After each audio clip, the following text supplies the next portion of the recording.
What's happening? What is happening? What's cat? What's cracking lagging?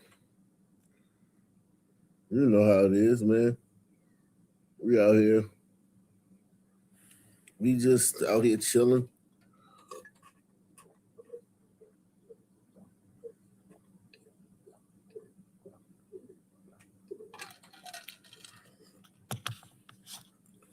Salute to everybody coming through, man. Salute to everybody coming through. I'm just out here hanging out, man. Salute to everybody in the building, man. Hit that like button, man. Hit that like button like it's nothing. Hit that like button like it's nothing. You know?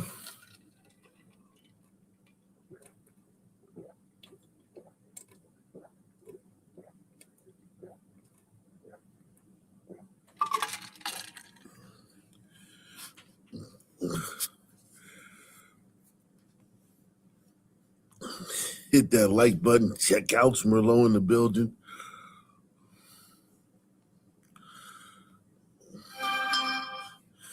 You already know. Hey, man.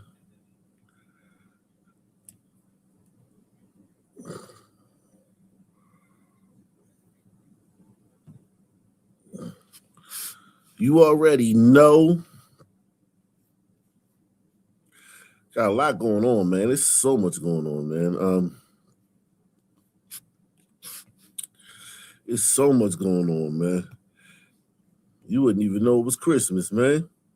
This Christmas, fireside is blazing bright. We're caroling through the night. And this Christmas will be a very special Christmas for me.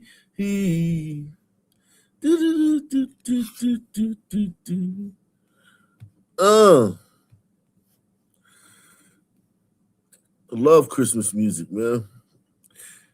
'Tis the season to be jolly, my man.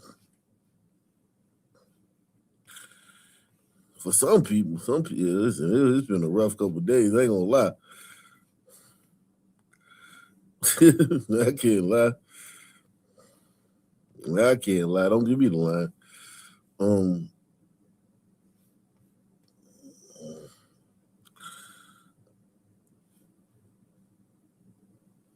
Don't give me the line. Shit.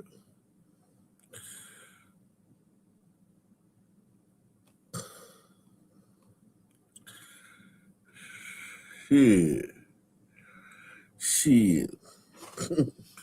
Salute to everybody on Rumble. Psychopath Pat, damn. Got Psychopath Pat on Rumble. Jesus Christ. Mayo Monkey in the building, man. Mayo Monkey in the building. What's cracking, man? What it do?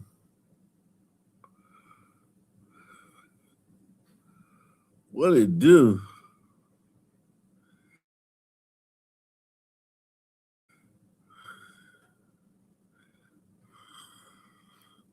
What it do?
Shout out to my man Anthony Madison, man, from down under. What's the news today, man? There's a lot going on. Yeah, Merry Christmas, Mayo. I'm just what's the news today, man? There's a lot going on, man. I got kind of distracted, man, looking at something, man. Yo, let me tell you something, man. Motherfuckers, we fucking up Christmas, man. We fucking up Christmas, yo. How we doing that, man? How we fucking up Christmas? Like, niggas ain't take no break for Christmas? Y'all gonna do this to y'all gonna fuck up Christmas? Y'all really gonna fuck up Christmas? Like on some fucking shit. Like on some, yeah, fuck that shit. Fuck Christmas. Christmas, I got your fucking Christmas right here, nigga. Chris this, nigga. Niggas said Chris D's, nigga. That's what niggas said about Christmas, man. Niggas was like, Chris D's. Bitch ass nigga. Pussy ass nigga. Yo, hey, yo, you know what, man? I know a perfect way to start this show. You know what? I'm going to start the show perfectly, man. I know a perfect way to start the show.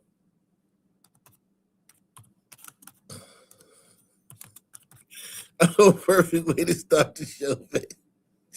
We're going to start the show the perfect way, man. We're going to start the show perfect, y'all. Everybody hit the like button. Smash, man. Shout out to Tony, man. Tony in the building. Man, hit the like button, man. We're gonna start the show off perfectly, man. We're gonna start the show off perfectly, man. We're gonna start the show off perfectly, man. This is how we gonna do it, man. We're gonna start it like this, son. All right.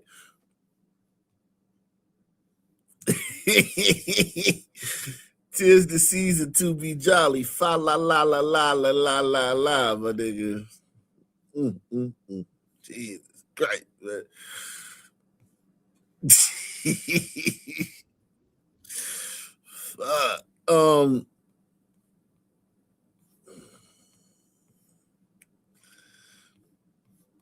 Live from the ABC7 Broadcast Center, this is ABC7 News at noon. On your side. Ho, ho, ho! Merry Christmas! New at noon, a man in a Santa suit attacked. Merry...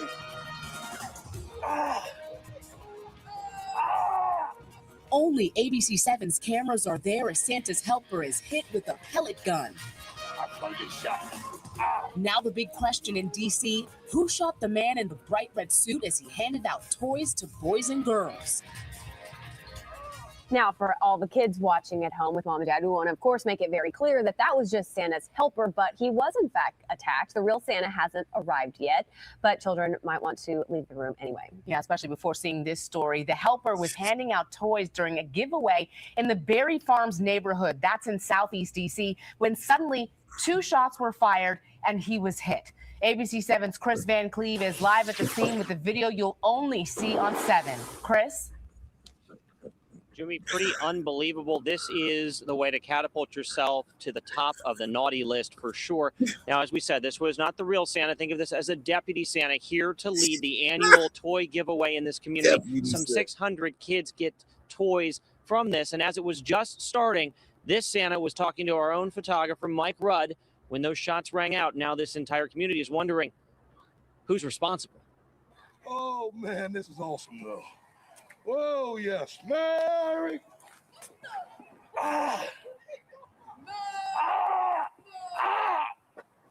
The video is as shocking as it is disturbing. The Santa leading the annual gift giveaway in the Berry Farms community of Southeast Washington is shot in the back with a pellet gun. Witnesses heard 2 shots that police believe came from a second-story window. Paramedics were already on scene for the gift giveaway and quickly treated the man dressed as Santa, who stayed in a remarkably festive mood. Oh, Merry Christmas! He wanted to continue with the gift giveaway, but medics said no. So this Santa ended up riding a DC ambulance to the hospital, not a sleigh this year. The gift giveaway continued with the Grinch leading the way. I'm glad I got hit and no one else got hurt. I really am. For real. I mean, that's real. Well, they was trying to hit you. They wasn't trying to hit nobody else. They wasn't trying to hit nobody else, man. They was trying to hit Santa. You was the only one out there. Santa was the only one walking down the street. Berry Farm, that's a rough spot, man. That was a rough spot, man. That's a rough spot, Jack.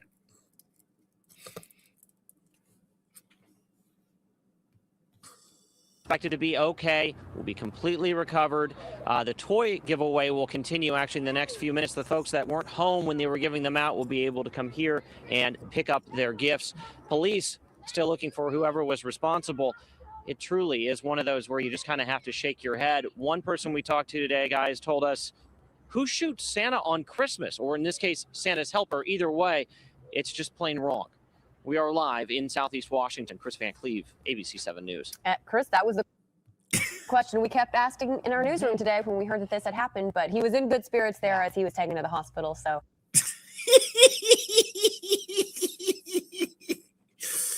Oh, shit. Oh, this was the story that just made our jaws drop. A man dressed as Santa is shot just steps away from children. Now, this happened at a toy giveaway in Southeast Washington 1 year ago. You may recall this story. Our cameras were directly in front of him when a shot from a pellet gun hit the man dressed as Santa there. And while time has passed, Xavier Hawkins tells us that his life has never been the same. Jay Korf spoke with Hawkins tonight, and Jay's now live in the newsroom with the story that you were seeing first here on ABC 7. Jay. Leon, a powerful story. A lot has happened to Xavier Hawkins since he was shot. He won't be back for that particular Toys for Tot event this year, but his days as Santa Claus, they're not over yet. Just one. Right? There you go. See you tomorrow. Everyone's coming to get their kids. They close at 6. When Xavier Hawkins found the courage to redefine himself. Good to see you. Following a life-altering event. First instinct in my mind before I said anything, I'm going to die. He knew it had to be around children. And all the kids around here call me Santa. He volunteers at Kingdom Care, a daycare center inside his Odenton, Maryland church. It's all about getting myself back together, really. He works security and tidies up so he can leave behind a moment that haunted him for too long. Last Christmas Eve, someone shot Hawkins, who was I'm dressed sorry, man. I'm sorry, man. I know I shouldn't laugh, man. That shit fucked up, man. I'm sorry, man. I ain't shit, man. I'm laughing at Santa getting shot, man. I ain't shit.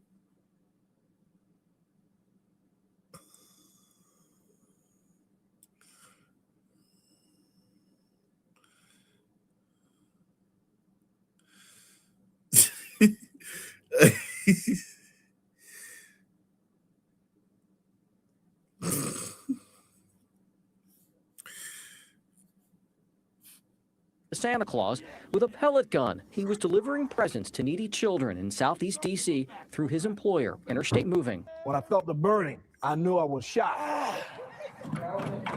While Hawkins was not seriously injured, the incident rocked him emotionally. Oh, shit. Look, Israel had something to do with it, man. I knew it, man. Israel had something to do with that shit. It's a conspiracy. Somebody call Candace Owens, man, and Jimmy Dore, man. Let them know that Israel shot Santa, man. Ain't that a bitch? Israel again, man. Goddamn Jews, man. Always in the middle of some shit. Yeah, man. Here I am thinking it's just some niggas in the projects having fun. And it turned out to be Israel, man. You that a bitch? This unforgivable though, man. We can't let this shit slide. We done let a lot of shit slide, Israel. Shooting Santa, man. Fuck that, man. You done went too far, man. Yeah, Mexico in on it too, yeah. Mexico, you know what I'm saying? They they provided the shooter, man. The shooter was Mexican, man. He was funded by Israel, man. The guns was Israeli style rifle, man. Only the Israeli the IDF, man, used that type of rifle, man. It's a conspiracy, man.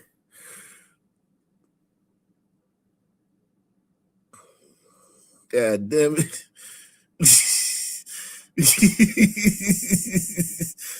Yeah, man.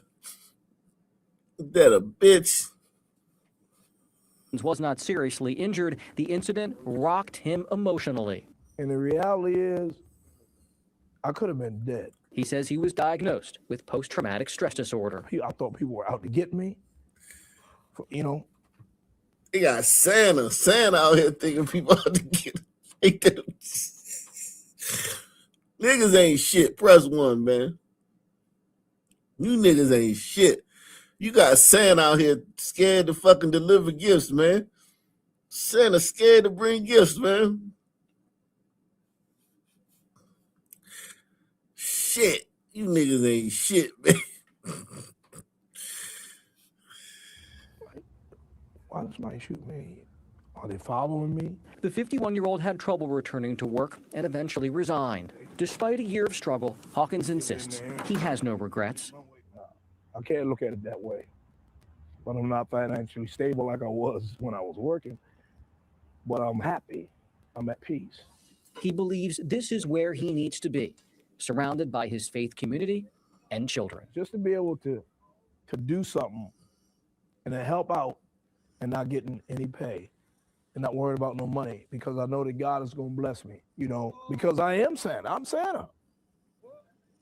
On another good note, Interstate Moving will sponsor a Toys for Tot event later this month in Southeast DC. Xavier Hawkins won't be there, but he says he will don Santa's outfit this holiday season once again for a gift giveaway. Damn.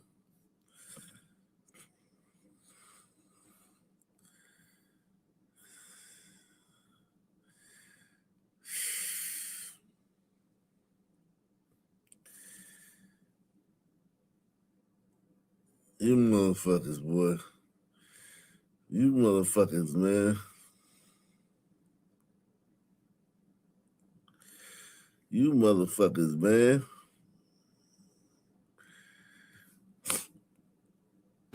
Thank you. And if you've been with Fox 5 all afternoon long, you know this story has been developing all afternoon. Stay with us throughout the evening, both on air and online, as we continue to learn more.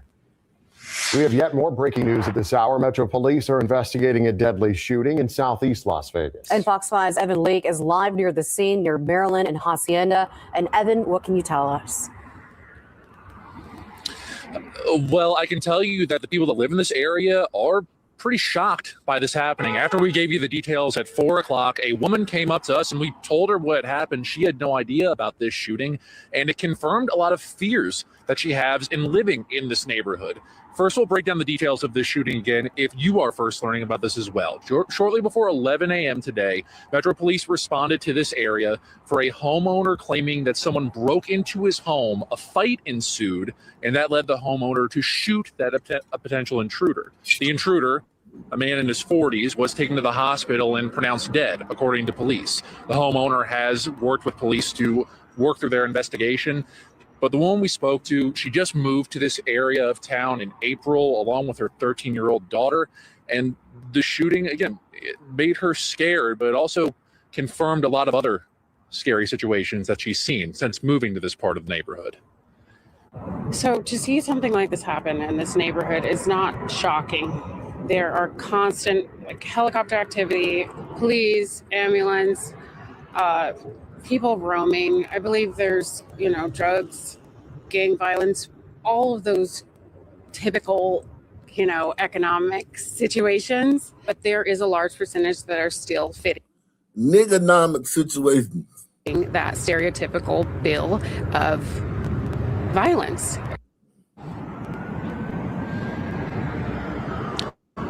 We also spoke to another woman who kind of gave a different perspective. She's lived in this neighborhood for years and says that she doesn't normally see things like this. She was also shocked when we first told her about the shooting after our 4 o'clock broadcast. And she says that it seems like a step backwards for this part of the community. She has seen efforts to try and make this a safer place, but an incident like this does not help that effort.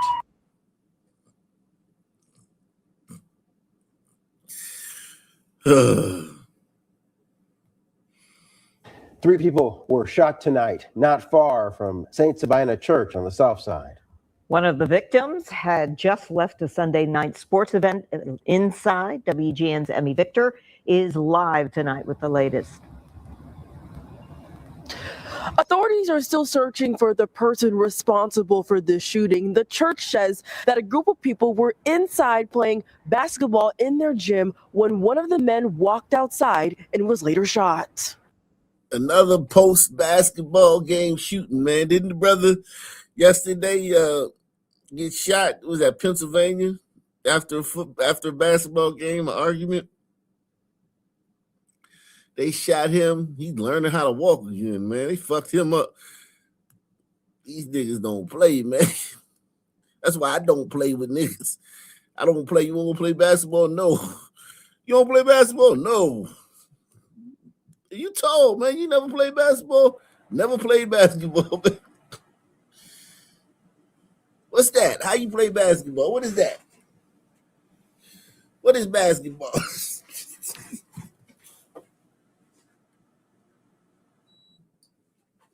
Basketball? The fuck is that? I ain't playing no basketball with you niggas.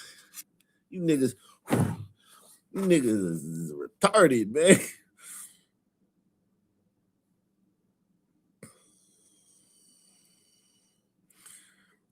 Anything that happens in this block, I take personal. Father Michael Flager had just left St. Sabina Church for the day when he received a call about a shooting outside of the building. What I know of is 3 people were shot. One they found out in front here on Racine. Another person about a block away in front of Walgreens.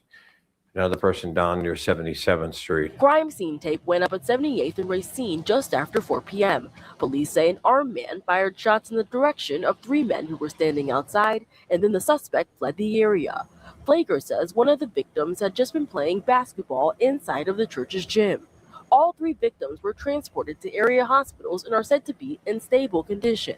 Police say the men are between the ages of 30 and 38. This is a grown man. This is not young kids. This is grown men who obviously aren't too grown. They're playing with guns, and guns hurt people. Flager has spent his long career speaking out about gun violence in the city. He says he's weighing whether he'll continue to open his gym to the community for basketball on Sundays. People are not going to feel unsafe at St. Sabina. Not on my watch. Flager says that 2 security guards were present during tonight's open basketball. He also says that surveillance video shows the victim walking out shortly before being shot. We're reporting live at the 6th District Police Headquarters. Emmy Victor, WGN News. Emmy, thanks very much. Damn, man. A Memphis woman is charged tonight after police say she tried to run over her ex-boyfriend while driving an SUV not once, but multiple times, leaving that victim seriously injured tonight. Thanks for being with us. I'm Shay Arthur. 39-year-old Tanika Ray is now looking at an attempted murder charge. WREG's Harrison Klopp has... That's a rough-looking sister, man. God damn, man. Hey, bitch. You look like a nigga I know, man. She look like a nigga, man. Damn. That was a rough-looking sister right there, man. WREG's Harrison Klopp has been working to learn more about this case. And Harrison, you spoke with a man who says he actually saw that attack happen. What did he have to say about everything? Shay, good evening. This man went outside to see his neighbor begging for help. And after hearing that and seeing that, he immediately called the police. So I'm on 911 and I'm trying to drag him out of, danger, call the people, trying to drag him out. And I flagged his brother down. His brother came and helped me, told him up on the porch to get him out of harm's way. And during that, the girl kept going up and down the street till she finally hit the street pole down there and knocked the lights out. I almost blew up the whole block. I'm talking about everything was lit up. And Shay, this all happened in the 500 block of Galeas Road in South Memphis around 11:30 a.m. yesterday. The victim was taken to the hospital by the Memphis Fire Department in non-critical condition, but was later upgraded to critical condition. The man suffered multiple broken bones and several dislocated body parts, which will require surgery. But you have to think, if Carlos didn't call the police, this could have potentially been a lot worse. Tanika Ray has been arrested and charged with criminal attempted first-degree murder, and she is currently at the Shelby County Jail East Women's Facility. And Shay, I did ask Carlos the $1 million question here, why he believes she would run over her ex-boyfriend. Carlos believes she didn't take the breakup too well. We will have more on this story tonight at 10. From downtown Memphis, Harrison Klopp, News Leader, WREG, News Channel 3. Okay, a bizarre case there, Harrison. Thank you.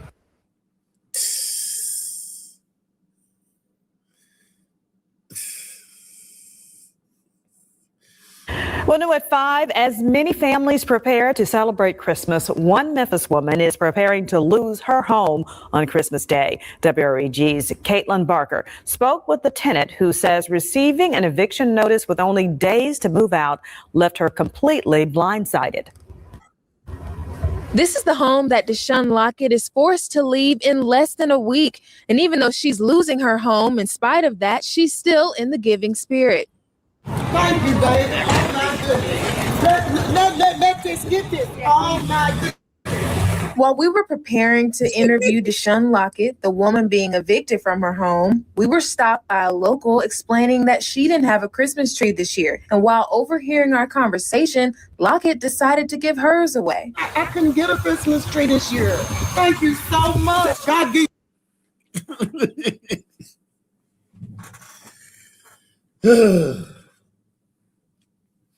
Tis the season to be jolly, man. It is a good story coming out of Blackistan, man. It's still some good, man. It's some good coming out of the Christmas season. Gotta give, you know what I mean? It's not all bad coming out of Blackistan. You know, it ain't all bad.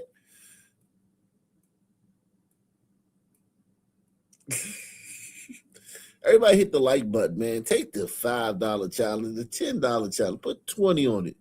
Put a 50 on it. Put 100 on it. Sponsor the channel.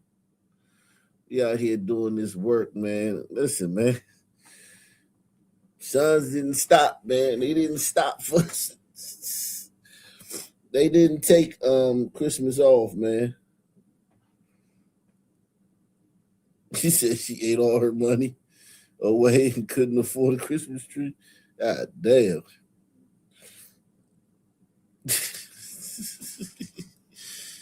Jesus Christ, man.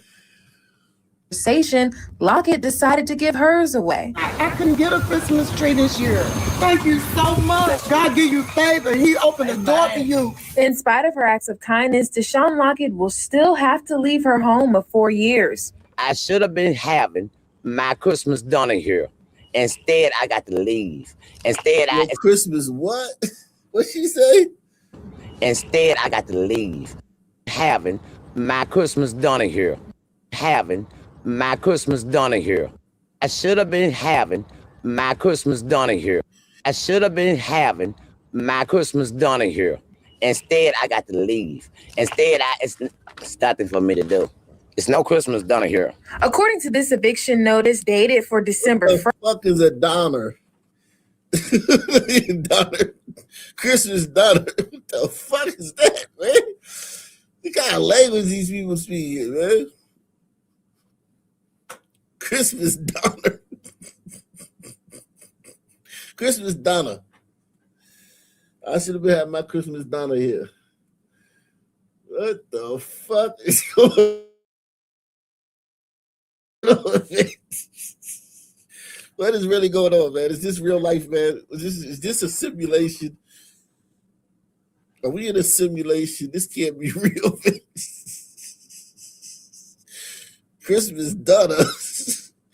Man, all those stories we done did in Memphis, I never heard nobody say Donna before, man. Brown Sugar, man, if you out there, man, is it called Donna? Is it called Donna?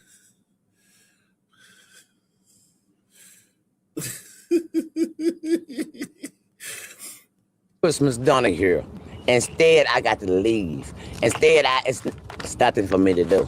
It's no Christmas Donna here. According to this eviction notice dated for December 1st, Lockett has 1 month to leave the property. But she says, according to her Ring camera footage, she didn't receive the notice until December 13th, giving her less than 1 month to move all of her things and find a new home. I only have a little money to deal with. Wow. A Social Security check at that. Lockett says due to financial hardship, she fell behind on her rent, but says she was always honest with her landlord and paid something. She showed me receipts of rent payments stating she owed her landlord $950, but her eviction says she owes $1,625, a number she questions. These are lies. Mm-hmm. This man is totally lying. Mm-hmm. The prices, the money don't even add up. Deshaun Lockett calls the eviction unfair and feels her landlord could have extended her some grace. If you're going to charge me all this umpteen amount of money, let me charge you for my time I put in this house when I painted the house, when I stopped the rats and sealed your hoes up. Now, can I get paid for my time and my effort for the last 4 years of doing this house? On top of moving out of her home, finding a new one is an added challenge. Who's going to rent to me? Who? Mm-hmm. I going to have eviction on my record. I'm on Social Security. I probably can't even get in a high rise. That's the Grinch that stole Christmas. He's the Grinch. And Merry Christmas. I reached out to the landlord by calling him and sending him a text about an hour ago, and I have yet to hear back. I'm Caitlin Barker reporting for your news leader, WREG News Channel 3.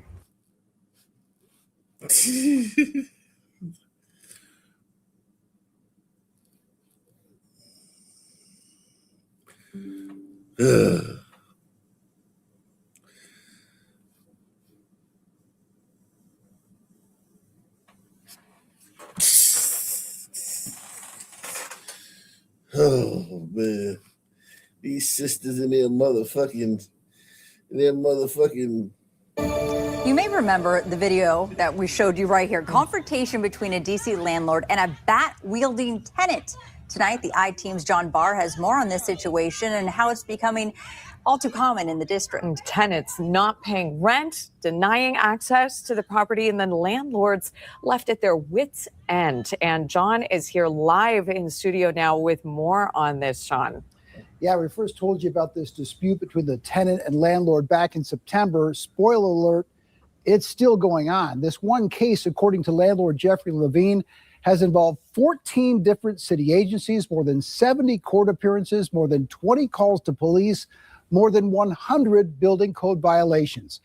All of that for one 225 square foot apartment on Capitol Hill and a tenant who won't pay rent and will not leave. This row home in Capitol Hill sits on a relatively quiet street. But inside, the dispute over the basement apartment is anything but peaceful. You just hit my wife. You do that again? One tenant blocked 93 inspections. You're not letting me in for the inspection? One tenant kept inspectors waiting as long as 6 hours. Get the out. I have not been able to renovate or sell my building. I am basically stuck. That was owner Jeffrey Levine earlier this month, pleading his case to D.C. council members, explaining how Michelle Watley, the only tenant in a 7-unit building, not only hasn't paid rent since July 2023, but continues to report violations to city inspectors. Oh, we'll come within our places. Let's defend ourselves. Only to then deny them and Levine access to the apartment to make repairs. I was there with Roto-Rooter to fix the toilet that she clogged. Miss Watley, I'm here with the plumber. This is the third and final attempt. Are you letting me in or are you not going to let me in? She was in the building, in the unit, and would not let the Roto-Rooter guy in. Who is the plumber? Excuse me? Who's the plumber? He's a plumber from Roto-Rooter. By my calculation, I have over 200 denial of entries. However, I have 93 that I obtained through FOIA that she actually emailed the district, you cannot come in, the Department of Buildings. And guess what? They didn't go in. A Department of Building spokesperson tells 7 News DOB can confirm that on multiple occasions, inspectors failed to gain access to 105 6th Street Northeast after an inspection was scheduled. DOB didn't give us a specific number of times that happened, but says agency records point to a range of between 10 and 70. Good morning, Chairperson Mendelson, fellow council members and staff. We wanted to ask Keith Parsons, the Strategic Enforcement Administrator for the Department of Buildings, why inspectors would tolerate being denied access so often. Parsons wouldn't talk to us, but he explained it this way to the D.C. Council. If someone does not let us in, then we can't go in. I don't think this is satisfactory that the tenant could deny you access. And that's the end of it. There's got to be a solution. The Department of Buildings tells 7 News, overall, there are currently 42 open violations at Levine's building, totaling more than $40,000 in fines. Ms. Watley, Levine says he can't fix those violations unless Watley opens the door. It's the playbook. It's the playbook to delay paying rent or to avoid paying rent. Rich Bianco has been a real estate attorney in the district for 25 years. In order to get a business license, you need to have an inspection by the Department of Buildings. So by denying the Department of Buildings access to do a business licensing inspection, tenants can effectively delay landlord's ability to get into court. Bianco says there may be a way out for Levine.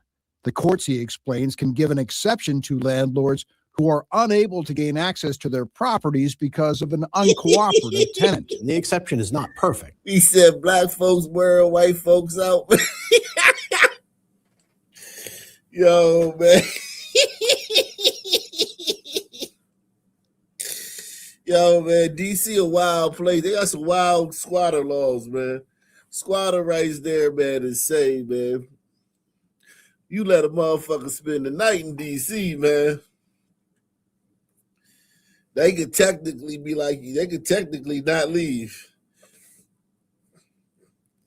DC, wild, man. It's the laws, though. The people taking advantage of the laws. If the laws weren't like that, the people wouldn't be able to do that shit. They're taking advantage of the laws of the just the liberal cities, man. Liberal cities just horrible for business, man. Why would you want to fucking be a fucking business? Why would you want to bring your business here, man? You know what I'm saying? Why the fuck would you want to bring your fucking business here? All this bullshit.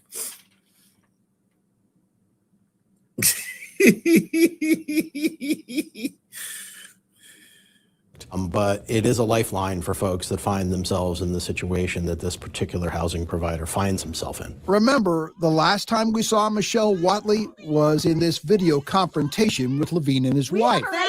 A judge found Watley was the aggressor during this heated argument in a common hallway where Levine, as the landlord, had every right to be. In her most recent lawsuit, Watley alleged Levine has systematically failed to maintain the property and make necessary repairs, adding, this sustained negligence appears to be a deliberate strategy to force plaintiff to vacate. Levine, meantime, says Watley has cost him millions in losses, not to mention more than 2 years of unpaid rent. I don't know why DC is not doing anything about it, and I don't know how this ends.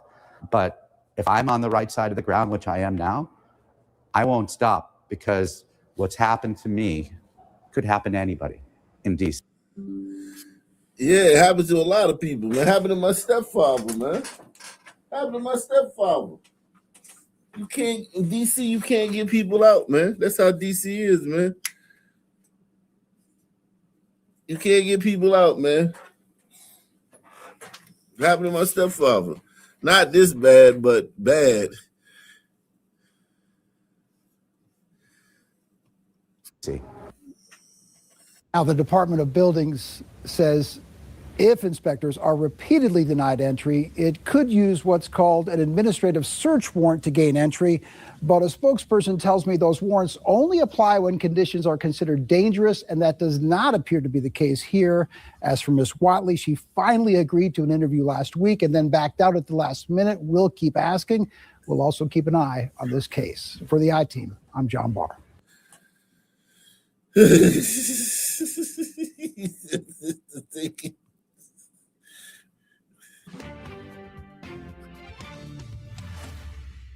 For months, Spotlight on Maryland has been investigating incidents of alleged squatting across the state and the impact on local neighborhoods. Tonight, Gary Collins' investigation takes him to a Washington, D.C. suburb where residents are demanding action.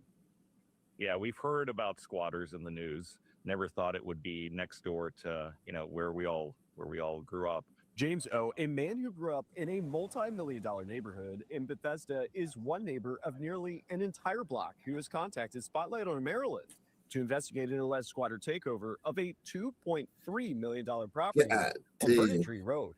For fear of safety, O asked to only be identified by the first letter of his last name. They contacted us after seeing our ongoing investigation into the squatting epidemic in the state. All started around 4th of July weekend.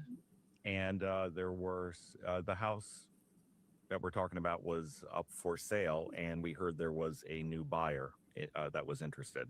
Sounded like they were going to close around that period of time, and some new people moved in. O said the tight-knit community quickly suspected the new neighbors were not the actual new home buyers, but suspected squatters. They made contact with the occupants, who they identified as Tamika Good and Corey Pollard. We were Tamika Good. Who they identified as Tamika Good and Corey Pollard. We were aware that the sale had not closed and the new occupants were unlawfully occupying the building. How did this all start? How did this all happen? The bank foreclosed on the previous owners because they were in default on their mortgage. John, another Bethesda neighbor to the suspected squatter house, pointed us to court records on how the property initially became vacant. The man's real name is being withheld by his request for fear of his safety. According to Maryland property records, the property is currently owned by City Mortgage. Court records show a foreclosure for the property was granted in early 2025. Citigroup filed with Montgomery County District Court for Good and all the mansion's occupants to vacate, saying it has come to our attention that you have wrongfully and properly and illegally entered and are occupying the premise, adding your actions constitute a breaking and entering home invasion, and you and all occupants are wrongfully trespassing. Yet another property neighbor, court records show, filed several criminal charges against Good and Pollard, including trespassing. On December 8th, Pollard was arrested in the mansion's driveway. As a result of the arrest, Pollard is now facing extradition to Pennsylvania to face multiple luxury vehicle theft charges for allegedly stealing cars from a Lancaster dealership parking lot. Pollard has a lengthy court record, including a federal case involving transporting stolen vehicles from Pennsylvania and Delaware and possessing more than 100 grams of heroin. Hey, y'all, what's up? It's your favorite pro se litigation coach. Meanwhile, Good, claiming to be a financial and pro se litigation coach on social media accounts that have also appeared in court records, missed her court date this week for trespassing and burglary charges related to the Bethesda mansion. Wanted to show you guys something real fast. I always talk about how the devil is in the details and how when you get these documents, you have to go through them with a fine-tooth comb. This TikTok post from April advertises a rental package for $500 for a limited time, with a screenshot of what appears to be a lease welcoming letter. After speaking to the neighbors, we decided to try to make contact with the people inside the house. After knocking multiple times and hearing a dog bark, but then silence, we left a business card asking for the occupants, including Good, to contact us as soon as possible. Meanwhile, back in the neighborhood, we asked John about how he feels about the alleged squatting incident. You know, you do everything right. You pay your taxes, you pay your mortgage. At the end of the day, do you think it's unfair that others can move into your community paying nothing? Absolutely. I mean, it's not only unfair, it's illegal. It's immoral. You know, they need to be apprehended and prosecuted to the fullest extent of the law. Do you think that the Maryland General Assembly should make matters of closing the loophole and squatting a priority this next session? Absolutely. And other states and jurisdictions have done it too. I mean, you would not experience this kind of nonsense in many other jurisdictions across the United States. We will continue to follow this alleged squatting situation closely and bring you updates. I'm Gary Collins in Bethesda for Spotlight on Maryland. If you have a story tip for our Spotlight on Maryland team, you can call 410-467-4670 or email them at spotlightonmaryland@spgtv.com. You niggas ain't shit, man. You niggas ain't shit, man. Take the $5 challenge. Support tonight's programming. Take the $5 challenge. Support tonight's programming. Put 10 on it. Put 20 on it. Put 100 on it. Jeez.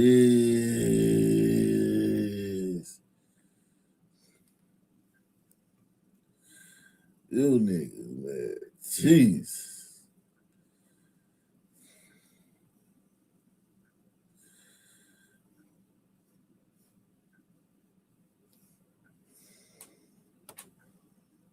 It's not all holiday cheer for some around the DMV. One homeowners association has given a Germantown family massive fines, all for these Christmas lights. It's a story our Christian Flores has been following closely for weeks now. He just spoke with the family, and they tell us how they're fighting back tonight. And we're back at this Germantown home where these Christmas lights are not only bringing holiday cheer to their neighbors, but they're also bringing in fines from their HOA. And on this Christmas Eve, the Salgado family still finds themselves on their HOA's naughty list.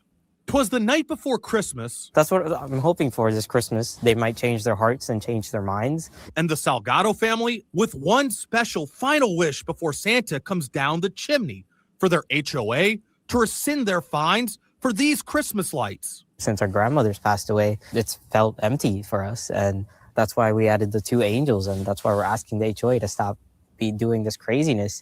The HOA first notifying the Salgados earlier this month, they're being fined $650 at $50 per day.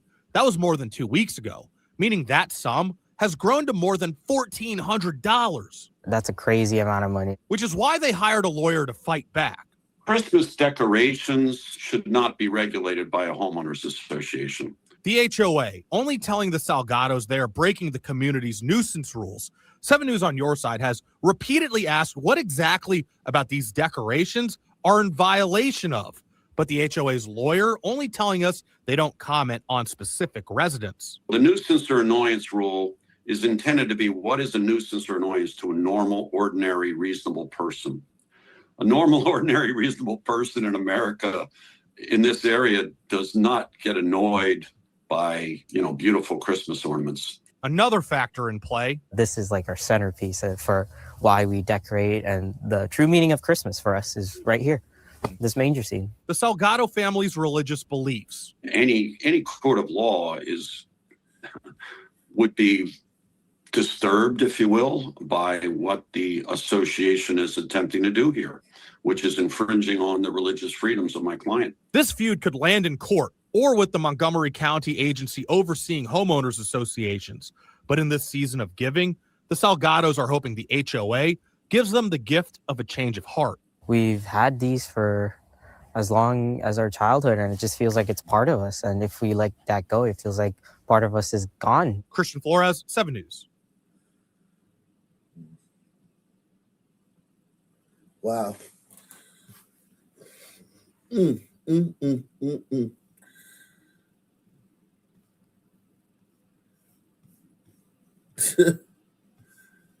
Let's see what else is going on, man. I'm sure there's salute to everybody watching, man, wherever you watching from, man.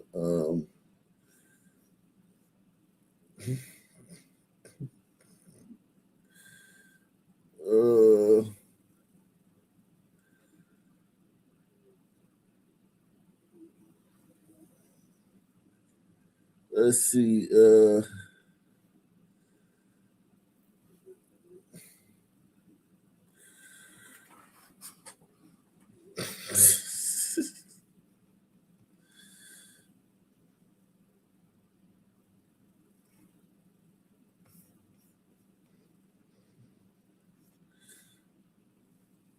Wow.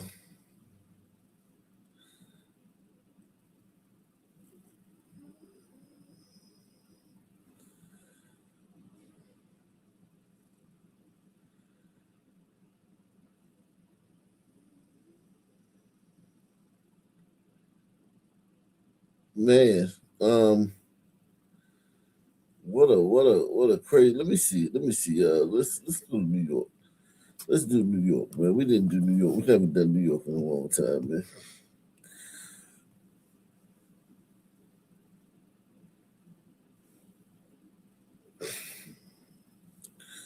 We haven't done New York in a long time, man. Imagine how much it costs to salt the roads in New York. All them damn roads.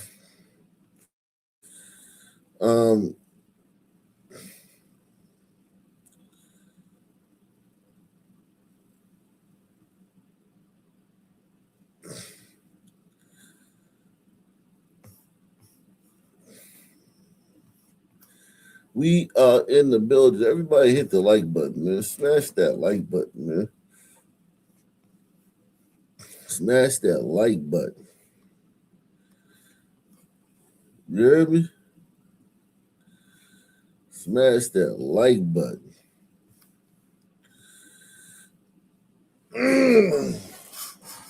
We are here. Smash that like button. Salute to everybody that's rocking with me tonight, man.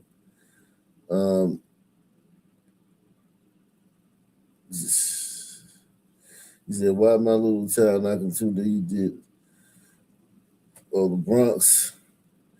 Yeah, the Bronx ain't no joke, man. Bronx ain't no joke, man.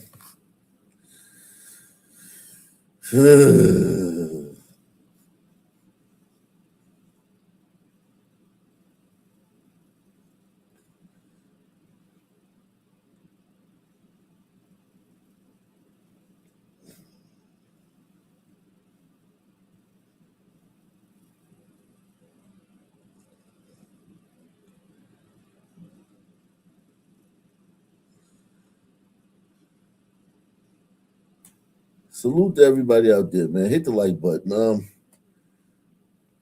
Let's see what else is going on, man. I was watching some Candid Camera. Candid Camera, funny as shit. The old Candid Cameras. And new tonight, a death investigation in the county leads police to Yeah, hot tamale right there, man. barricade a suspect at a Phillips 66 for hours. And now Fox 2's Callista Matrician is in North St. Louis with details on the case. An 81-year-old woman is dead and a suspect is now in custody following an hours-long standoff. The biggest question now, what's the connection? Who kills an 81-year-old woman at a gas station? Who would do something like that?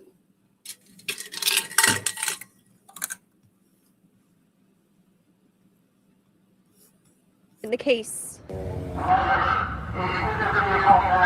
I saw all these cops with weapons I've never seen before. Zion Thomas was there when police surrounded a man who they say barricaded himself in a truck in the parking lot of Phillips 66 off Union and Natural Bridge. But this case didn't start here. People were saying that he was trying to fill up because he apparently was coming from the county. Just before 11 a.m. this morning, officers from the St. Louis County Police Department's Central County Precinct responded to the 8500 block of Jenny Drive. When officers arrived on scene, they did locate an elderly female who had actually been stabbed at least one time. They were able to identify a suspect fairly quickly and sent out a regional broadcast with information on the silver truck. Quick information from county police relayed to police officers here in the city. We're able to quickly locate that vehicle. When police found the truck, they say the man wouldn't come out, leading to an hours-long standoff involving the SWAT team. We've been trying to scream at him, it's not worth your life. Just come out with your hands up. Anytime we try to take a suspect into custody, we use it as least amount of force as possible to do it. But we also know that there's a person that was wanted for a very serious crime in the county, and that person needed to be taken into custody, and that's exactly what our officers did. The suspect was taken to the hospital. Now county police are investigating the connection between the standoff and the stabbing. If you have any information, you're being asked to contact the St. Louis County Police as they are taking the lead on this investigation. Joining you from the Phillips 66 on Union and Natural Bridge, Callista Matrician, Fox 2 News.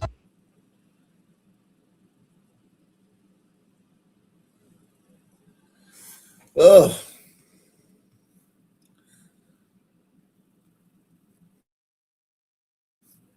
Ugh. Jeez. A man arrested today accused of killing his mother and father. Good evening, and thank you for choosing 8 News Now here at 6 o'clock. I'm Sasha Loftus. Police identifying that man as 27-year-old Adrian Bailey. This all happened in a home on Bonanza. That sounds like it could be a son. Near Hollywood in the East Valley. That's where we find 8 News Now reporter Jessamine Wolk. She joins us live with the latest in this investigation. Jessamine. Sasha, just minutes ago, neighbors showed up to this home and they dropped flowers off at the doorstep and they were in tears. Now, this initial incident happened Saturday night around 11:30. Police say that Bailey called them saying that he had killed someone and that he wanted to hurt himself. Now, when they were on their way, they said Bailey called them again near East Stewart and Fogg Street. And when they arrived, they found a man and woman both unresponsive in the living room. Police say they were both suffering from blunt force trauma injuries. The man was pronounced dead at the scene. The woman moved to a local hospital, but sadly was also later pronounced dead. We spoke with Virginia Zimmerman, who lives nearby, and said she knew the family well. Sad that things happen, to them because, it's, I was stunned. It makes me, I want to cry. Because these people are just like real friends together. Zimmerman tells us she was close to the family and that the woman who died even babysat her children. Police did take Bailey into custody and he's been booked in the Clark County Detention Center for 2 counts of open murder with a deadly weapon. Now, 2 neighbors tell us Bailey was adopted. Police have not yet confirmed that to us, and the name of the man and woman who died will be released by the Clark County coroner. Reporting live near Bonanza and Mount Hood. Killed his adopted parents. Damn.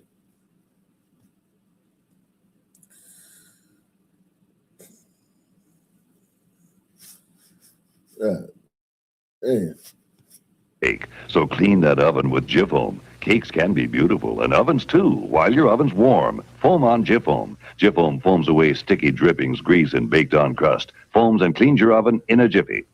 Gertrude, that cake looks good. Where'd you buy it? Will Rocky ever learn, Gertrude? Tune in tomorrow to another Jif-Foam Slice of Life. Let's tell all the mothers about a new dessert for the family. Nestle's ready-to-serve puddings. Jojo, you may serve the chocolate. Oh, that's very good. Nestle. And we all know that Nestle's makes the very best chocolate. Somebody serve the vanilla and the butterscotch and the lemon. Yes, that's very good.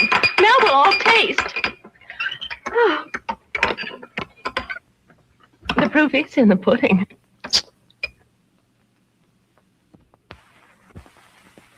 If you love me, Grandma, you'll give me curly hair. Oh, there's your curly hair. I thought you said your fingers were getting old. Oh, that's just when my arthritis kicks up. And then my fingers feel stiff. Well, Julie, that's where my friend Anacin comes in. It's wonderful the way it helps relieve my pain for hours. How do I look? Anacin tablets have more of the pain reliever doctors prescribe most. For minor arthritis pain, for more freedom of movement without pain, Anacin. This wire head shows why some colds need a special kind of relief. These are the pressure points in the critical area of colds infection, your sinuses. When a cold centers here, it needs the specialized medication for sinus colds, Dristan decongestant tablets. In minutes, Dristan goes to all 8 sinuses, helps drain them, relieves congestion, restores free breathing. Try Dristan tablets, the specialized medication for sinus colds. 2 Baltimore County legislators have introduced a bill to outlaw even subtle forms of racial discrimination and real estate practices. The bill submitted by delegates Paul Alpert and Richard Ryan would bar the use of mass solicitation by mail, telephone, or door-to-door to push properties onto the housing market. The tactics described in the bill are better known as blockbusting. And here to describe the practices and their effects in the first of a 5-part series is investigative reporter Christopher Gall. This is a look at one Baltimore neighborhood, part of the Montebello section. It is no longer really a changing neighborhood, it is a changed neighborhood. But like so many other Baltimore communities, the change has not been natural. It has been forced from white to black and gradual deterioration by the federal government, the city, and the state's long neglect of open housing. It has been forced by the neglect of the established financial institutions, which saw black people as poor risks. And ultimately, it has been forced by real estate speculators who saw quick profit in the structure of human fear and ignorance. The white families who fled suffered in giving up their homes cheaply. The black families who replaced them frequently became the victims of a polished sales talk, the promise of their own home and a better life. But at a cost they probably can't afford, and one which will drive them to the loan sharks or force them back into the inner city. Vincent Quayle is a Jesuit theology student at Woodstock College. He is one of the more active people in the Montebello area who, through the local Protestant and Catholic churches, are trying to fight the climate of fear and exploitation. And he talked about that climate. For example, 3 years ago, this area where I'm working in was all white. Today, it's 98% black. The only white families who are still around are really elderly people who are unable to move out. They just can't afford to move out. Was this a natural transition? I thought it was. Until, well, when I first learned that it changed within 3 years from white to black, I said to myself, something's wrong. You know, neighborhoods, 100% of the people don't move out of houses unless some forces are working there to drive them out. So I did some investigation of real estate books and tax assessment books down at City Hall. And what I really learned is that because of 1, 2, 3 speculators, this neighborhood changed within that 3-year period. These men, in other words, changed it. They went in and broke that neighborhood.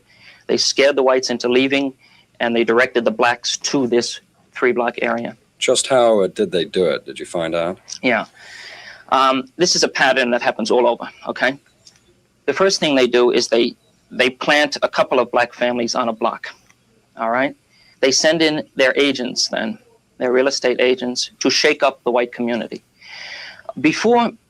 As the black community moves out of the ghetto area, the white community begins to get nervous. Especially, they wait until the black community is about 2 blocks away, and then they begin to panic. Now, what's characteristic of this neighborhood is the fear, and that's why the exploiter or the speculator can come in and take advantage of this fear. They do it. Yo, I'm not sleeping. I'm listening to this, man. Yeah, concentrating. This is like, it literally is like the same type of words and phrases that are being used today, but in a different, different context. Whereas it's, he has black fatigue. You know what I mean? All these people in this thing have black fatigue. Fast onset black fatigue. Rapid onset. It's no need to. I really can't say anything more than just let it play for a while. I'm waiting for something, something that's, They would have called it Negro fatigue.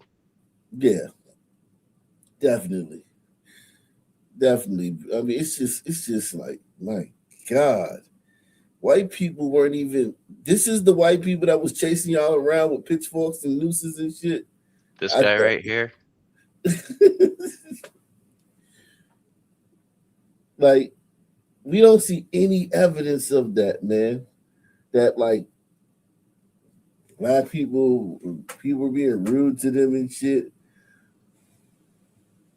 We don't see any evidence of that. Like, that black people couldn't, other than segregation, which we know was like public safety. Yeah, public safety. It had nothing to do with just being mean. It was just like, yeah.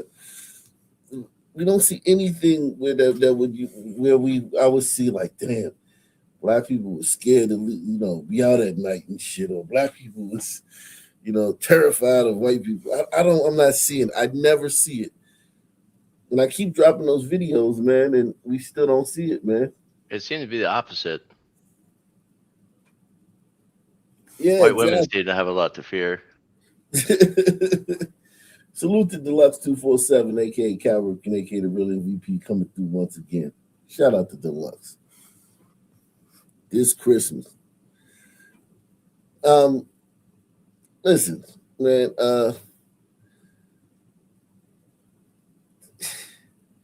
what is this guy? I mean, like, what is he supposed to do, man? I mean, like, these black people are coming, they're being forced on them. The crime rate skyrockets over, and I'm talking about like balloons. He's probably got a family and some kids. You think they did balloon releases back then? I don't know, man. I haven't seen any evidence of Probably that. not. They probably weren't as easily available. Yeah, I haven't seen any evidence of that, but shit, maybe we can find the first ever balloon release. That would be interesting. This guy right here, though, man, he like, you got to feel for him, man. He's a sympathetic figure, and I know black folk don't like that. But his world's being turned upside down. From day to night. You know what I'm saying? It's not... By sending their agents up and down the streets and saying, the niggas are coming, you know what's going to happen to the neighborhood.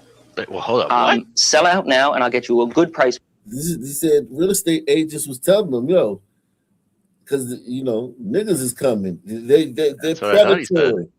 This is predatory behavior by the real estate agents. Tell them, using the fact that black people are coming, to get people to short sell and sell their houses for, you know what I mean? Strong tactic there.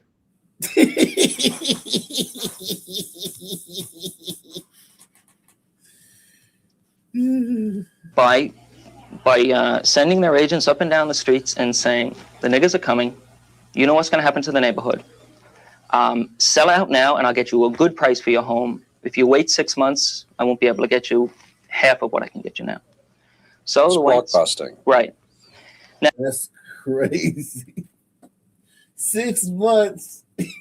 The property value just going to fucking tank. That is insane. Like, this is fucking Romans in northern Italy being like, hey, look, Visigoths are on their way, man. I get you a good price for that villa right now, but in 3 months you may not be able to get much, and also you'll be dead. Right. And we're supposed to believe like, oh, these people was running around scared. No. These people were fucking, they had the same wind beneath their wings, the same initiative as they do now. The blacks. They were not timid little, dainty little fucking butterflies being actually they feared them for no reason. Yeah. Because of their hair texture. Exactly. This guy, look at him, he looks nervous. Now, the neighborhood, the white neighborhood, isn't organized. People live together geographically, but it's not a community. It's not a real neighborhood, we think a neighborhood should be. And that's why, because it's not organized, there's no way to fight this, to fight the fear or the exploitation. So the individual families are on their own, and they sit over the dining room table and say, we better get out of here.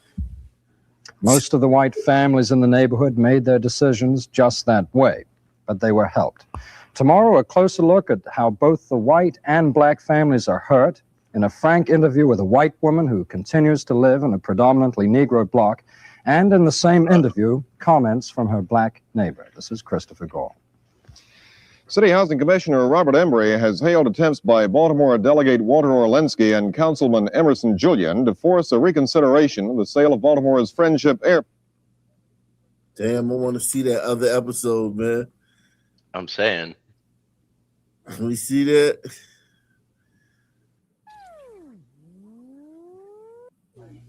State exploitation, and he talked about the practices in that section on this program yesterday. In his efforts to achieve neighborhood stability, the Jesuit student visited many of the area's black and white families.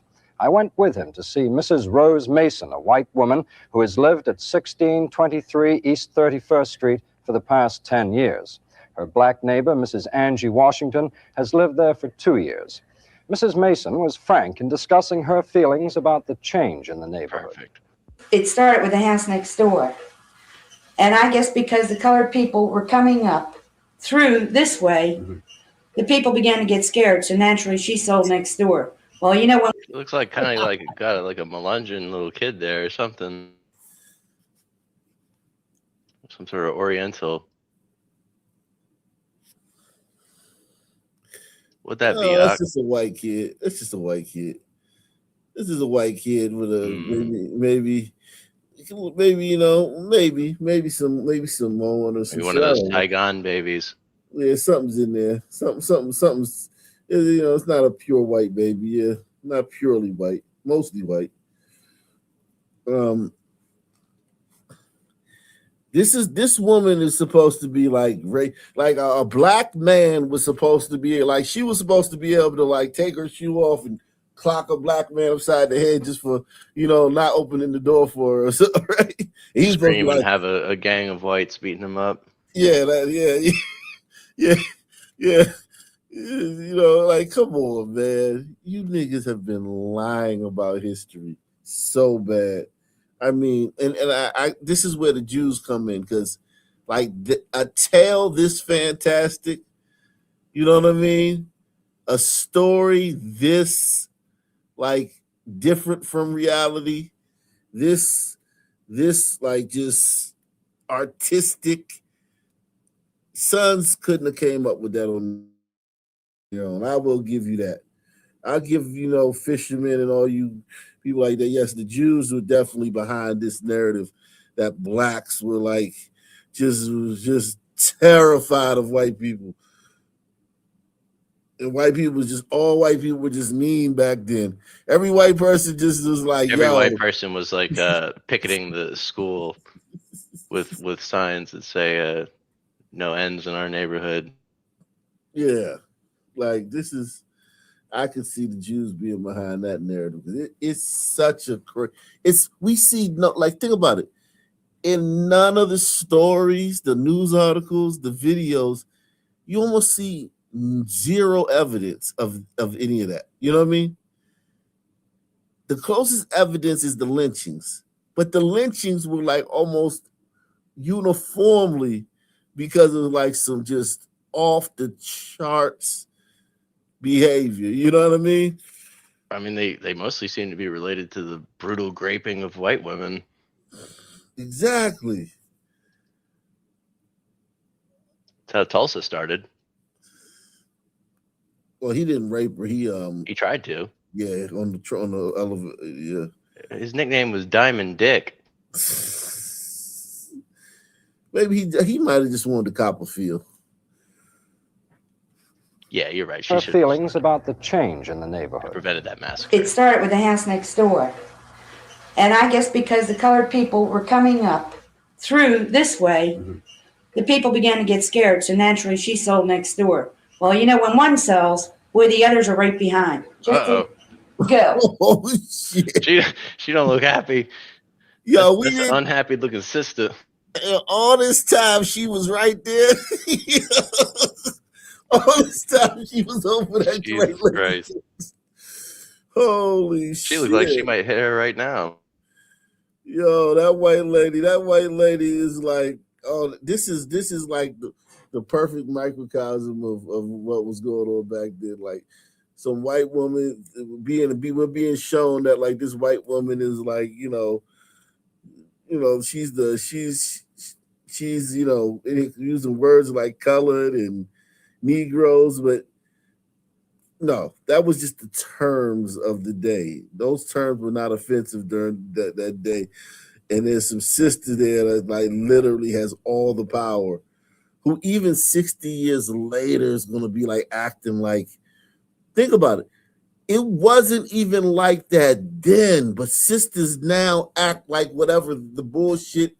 They act like the fake shit from then now. You know what I mean? They act like they're going through that now, and they weren't even going through it then.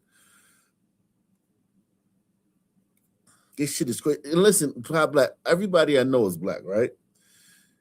All my fucking older black people I know in my life, when they talk about the 60s, in the 50s, in the 70s, I'm not talking about like during like some fake ass, you know, Rodney King or fucking George Floyd type times, but just normal times, right? Yep. They never, ever talk about being afraid of white people. You know what I mean? Just being like, you know, abused by whiteness and all this shit. You never hear them speak about it. They talk about partying, fashion, the Beatles, James Brown. You know what I mean? They talk about You said it the other day. Y'all aren't like focused on that shit when it's just between you.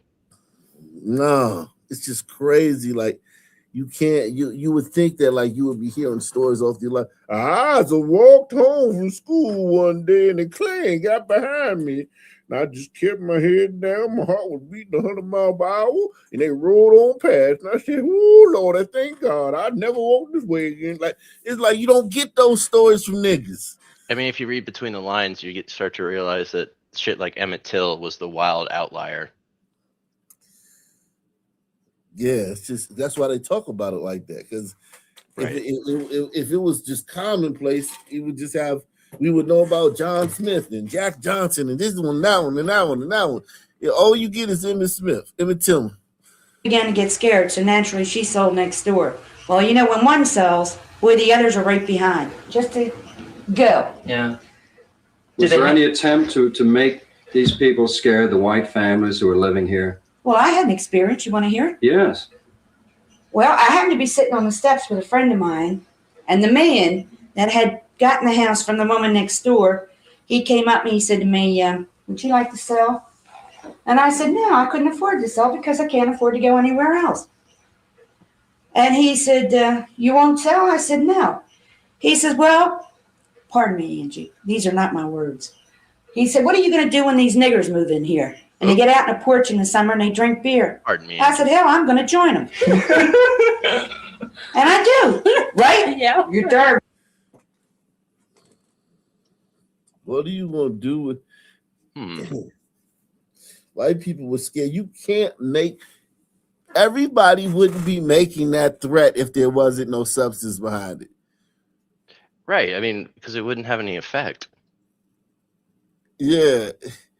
You would like just if I came to you and I said, you know, all these fucking Japanese people are about to move into your neighborhood. You mean you want to sell? like great, fine.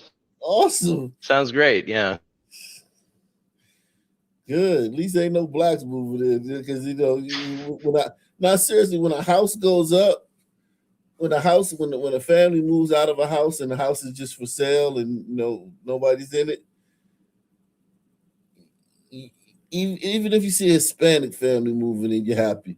And listen, it's just, and there's some fine black people. Don't get me wrong. It's just the way it is, man. it's about general patterns. It wouldn't be a thing if that wasn't something that was recognized. This shit isn't made up. No, you're happy when anybody but a black moves in. Now, you know, even with the hombritos are loud and they, you know, they have a lot of things, like their yards are gonna be full of a lot of shit. They're gonna have dogs and shit and cars and shit and all types of shit everywhere. But sons, the violence and the like sons don't understand basic, you know, things, right? In general, like they're not really known for maintenance and property upkeep either, like Umbritos at least would be doing, generally speaking. Yeah, exactly. And listen, people from the third world are similar too.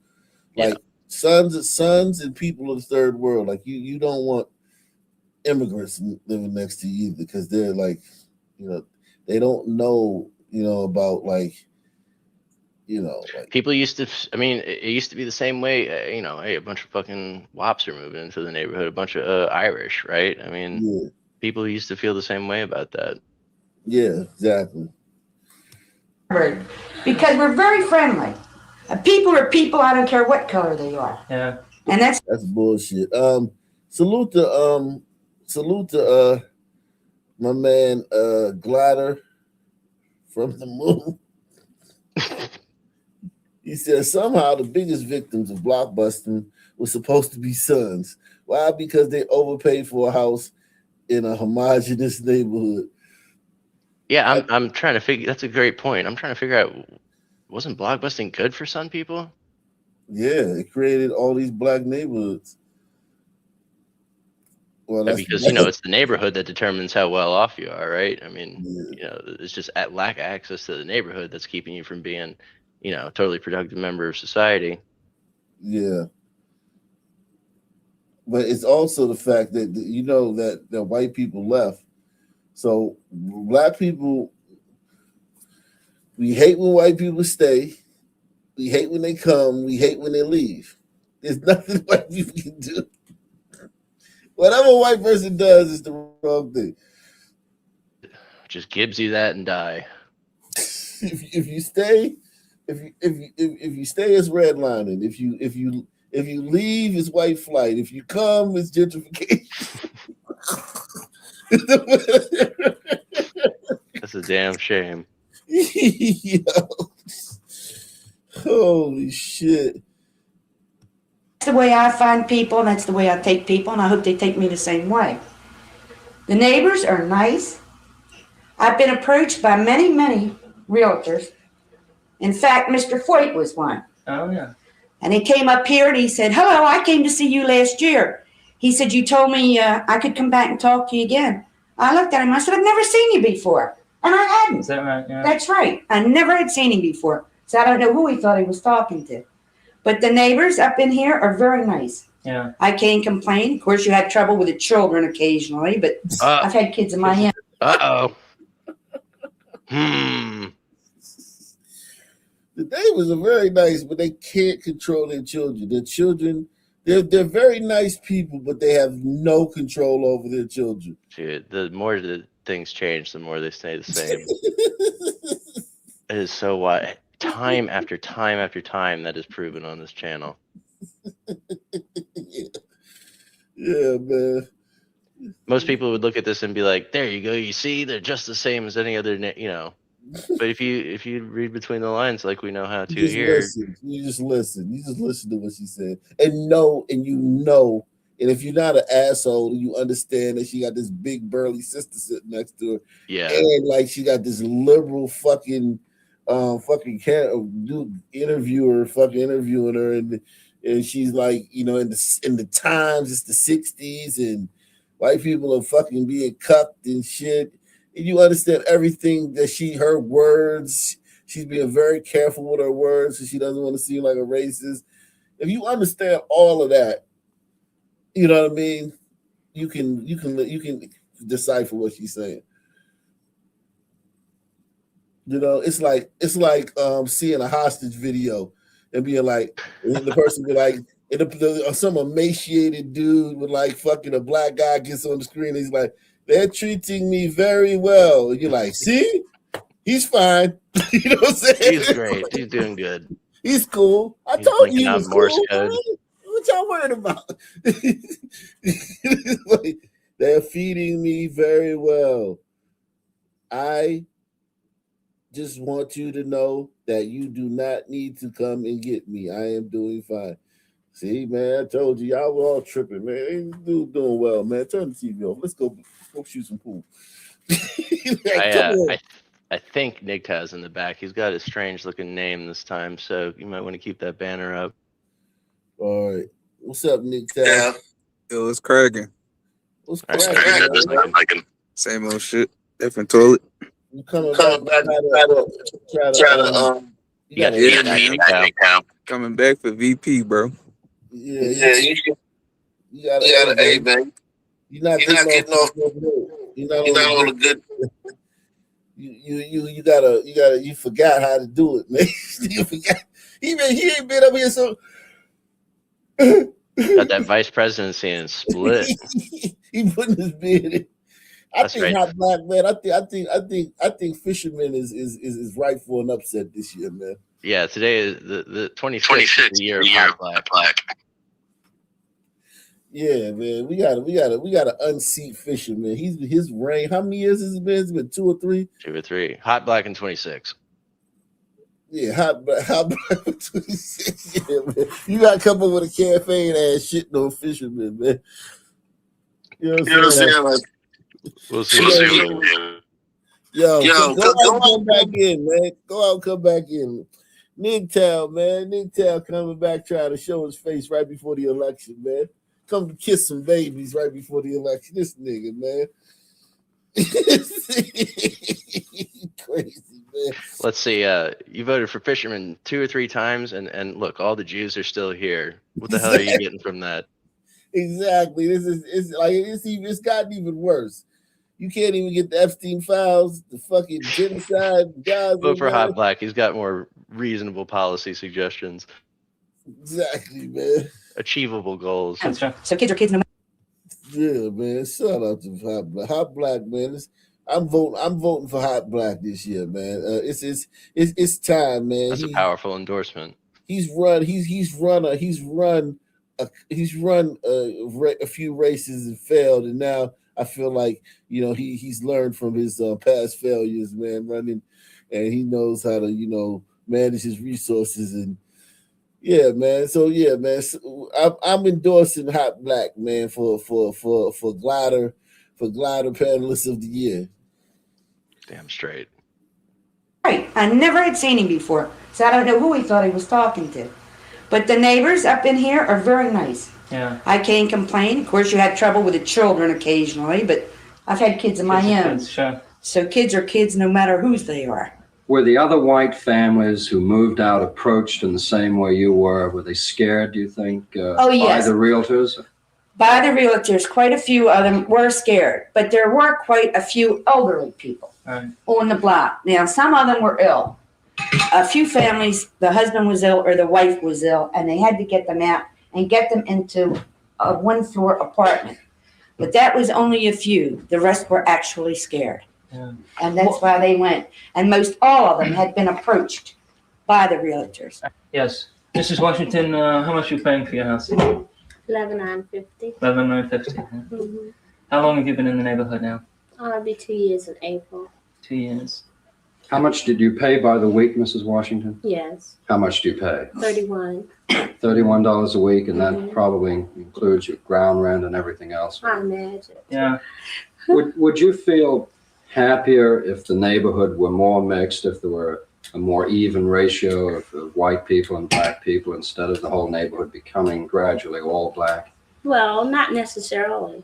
I mean, it really doesn't matter what, who the people are as long as they try to, keep the neighborhood up. So I couldn't care who lives here, as long as they don't try to take it down any further than it is. What happens? I'll do this. I'll say this. She speaks very well. If we can find sister politicians don't speak that well nowadays. Congresswomen, sisters don't speak this well.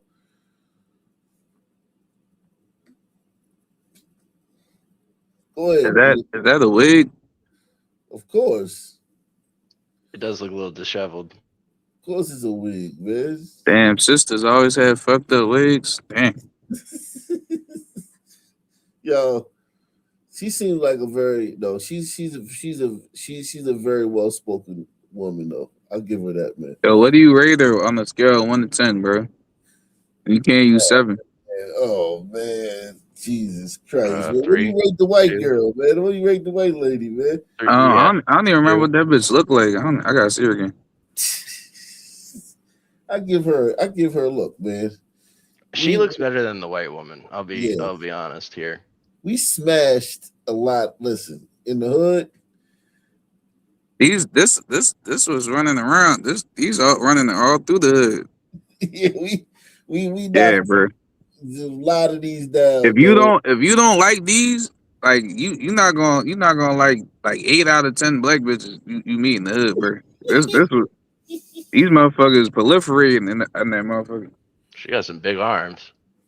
Yeah, these this is what these are your options. These big arm motherfucking Swiffer wifer wig having ass bitches, bro. What if she got an ass though?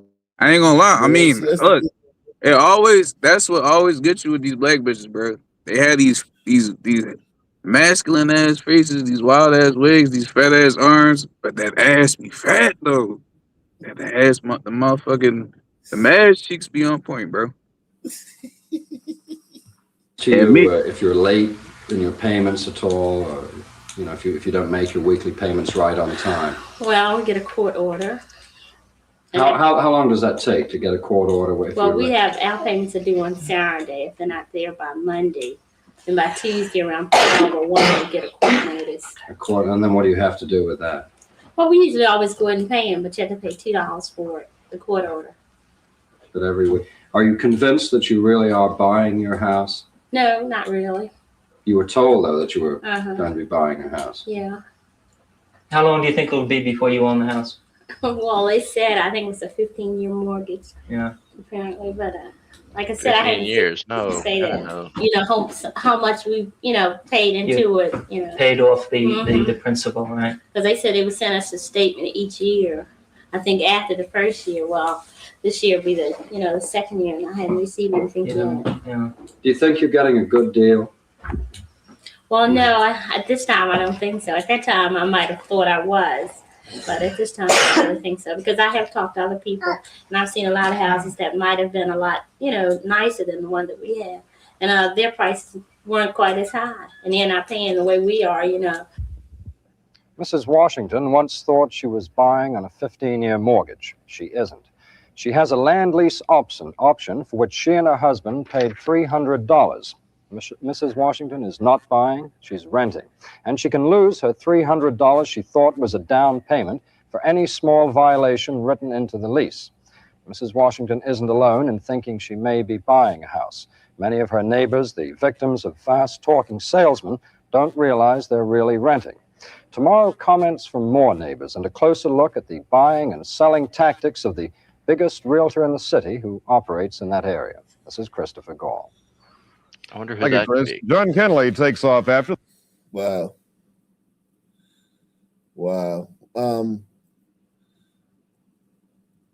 This is amazing, man. Seeing these Fast talking realtors scamming people. Who could that be? Oh man. Both the gliders and the suns playing them against each other. I'll be back. I'm gonna get some juice. I don't know, man. I can't quite put my finger on what it might be, man. Wow. Or colors. Hungry Thrive with Enzolve, the professional stain remover, can get your whole wash so clean it's spotless. Because the Hungry detergent eats stains. Buy new Thrive. Christopher Gall now returns to the Montebello section of Baltimore as he continues his investigation of the effects of blockbusting. As the black community moved closer to Montebello, many of the white residents became uneasy. Some sold out then, others waited. But then black families began moving in, and some real estate agents used the move to take the $5 challenge. Support tonight's programming, man. We covering everything. Taking you down memory lane, man. Shout out to Barry B. Barry B is in the building. Once again, sponsor tonight's programming. We taking you down memory lane, man. These listen, it just is what it is, man. That's one thing I'm obsessed with. I'm obsessed with history, man. Because like I grew up hearing about all this stuff about how black dudes were scared, white dudes calling black dudes boy, and slapping them upside the head and telling them to shine their shoes, and black dudes see a white dude and they scared to look him in the eye. I grew up hearing all that bullshit. You know what I'm saying? I just wanted to know the truth. Yeah, You know? yeah, man. Like the way the Sun Man behaves, bro. The Biggest type lie of ever told.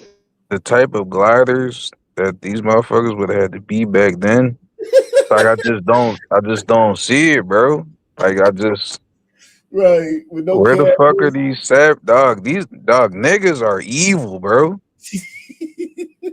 Nigga, you need a different breed of like of callousness to deal with these motherfuckers and have them There had to have like been in that gallows at every fucking street corner. and to have them in the state that they claim they had these motherfuckers. I gotta see it to believe. That's some shit I gotta see to believe, bro. I mean, it should be plainly evident, right? Yeah, it should. I haven't seen it yet. The Yeah. Emmett Till shit. I'm sorry, bro. Call me. You can say I'm a. I don't want to. I'm trying to deny racism. I just don't see it, bro. I'm sorry. Yeah, it would just smack you in the face the way they talk about these times. You wouldn't have to parse and look for it. It would just smack you in the face. The fact that you have to hunt for it and you still never find it lets me know that, like, yo, not only was segregation for a safety measure done by white people, but yo, white people were still scared during segregation. Like they was like, all right, we got our own shit, you got your own shit. And they was still like, yo, victims of crime from black people. And black people were still raping their women and breaking in their houses, even though it's segregation. All it was it wasn't segregation of like, you can't break in my house.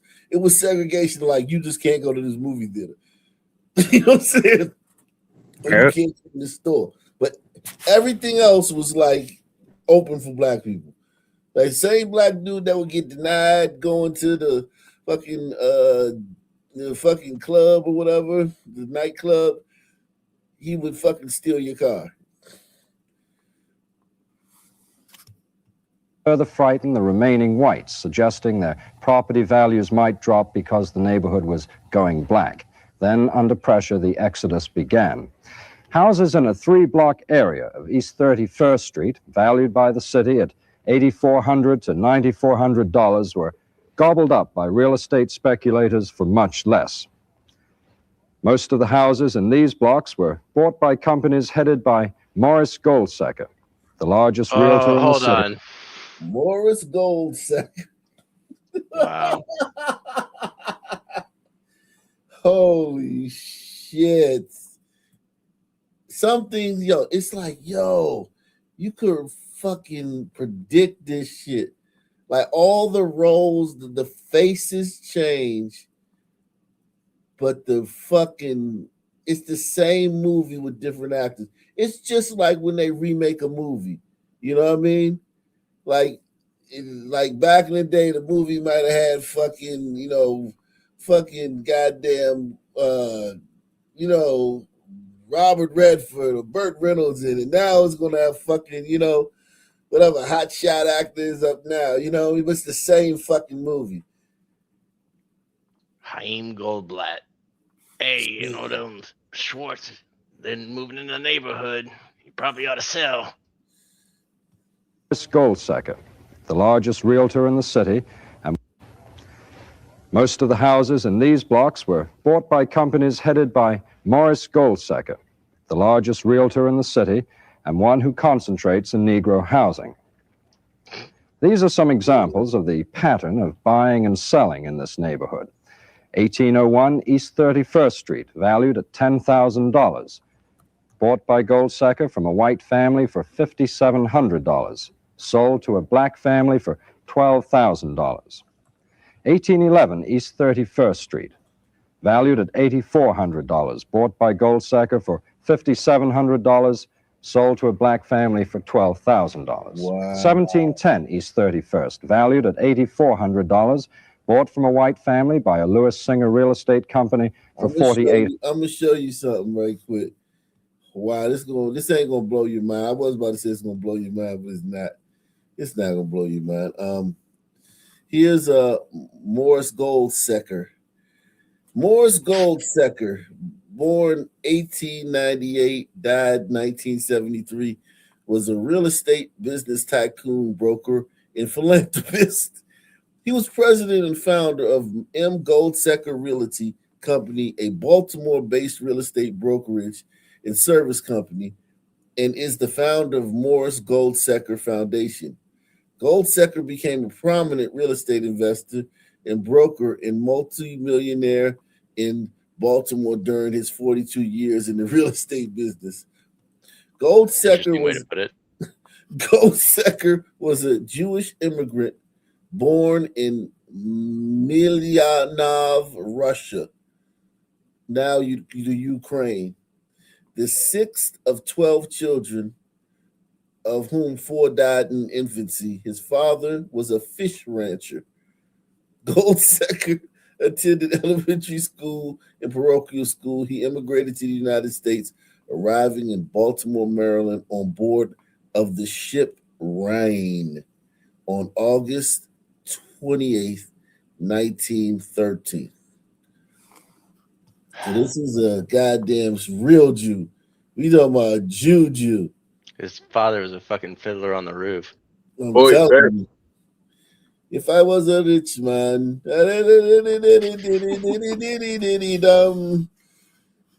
motherfucker, man. Like, think about this, man. Like, it's so predictable. Once you heard he was going around telling the white people, "Hey, the niggas is coming. You better hurry up and sell." And then he was like fleecing the black people, selling them like beating.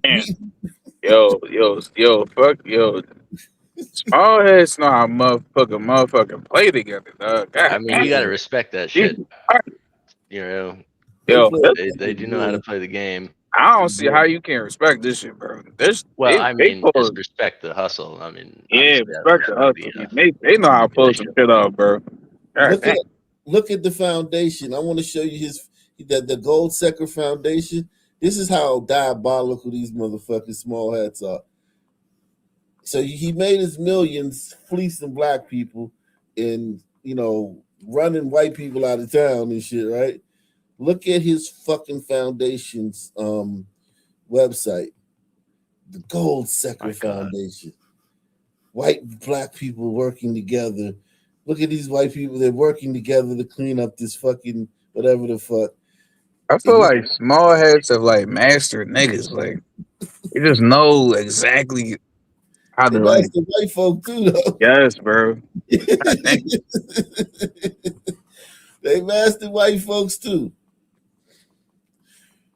Jeez, you only get this here, man. You only get this here, man. Proof, not just talk about these motherfuckers. Actual proof. Look at this shit.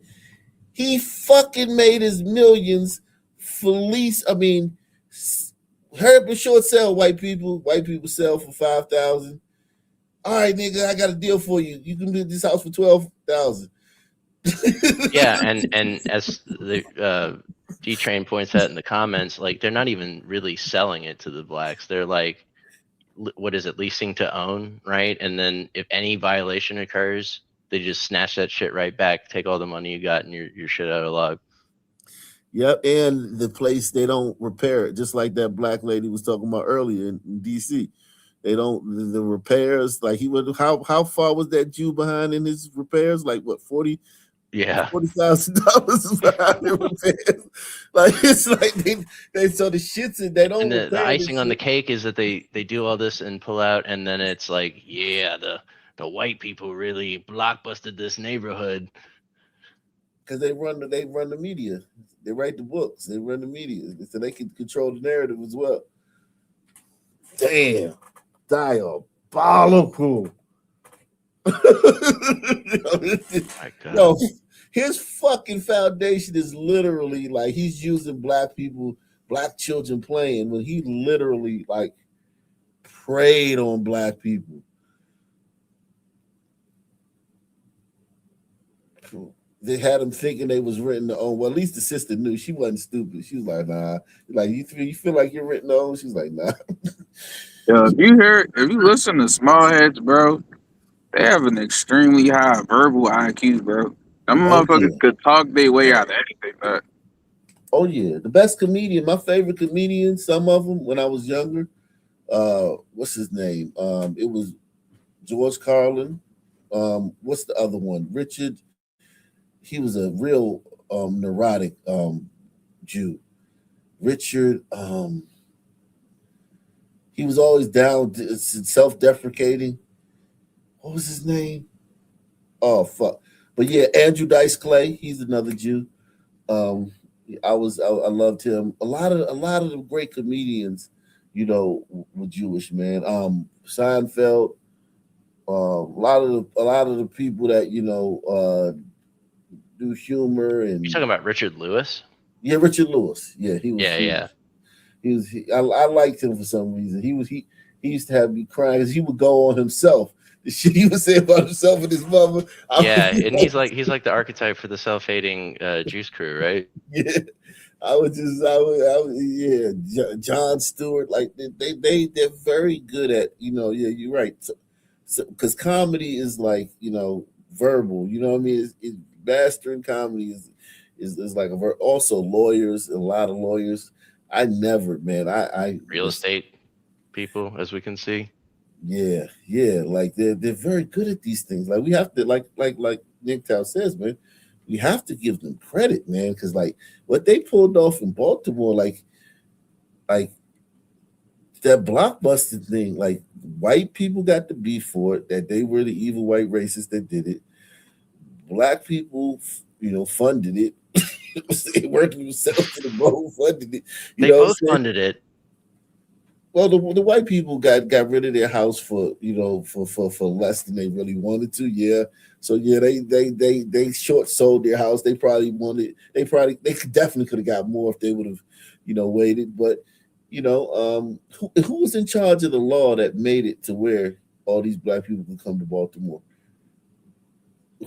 Who's in charge of the laws that, you know, you're like, all right, man, bring all these black people to Baltimore?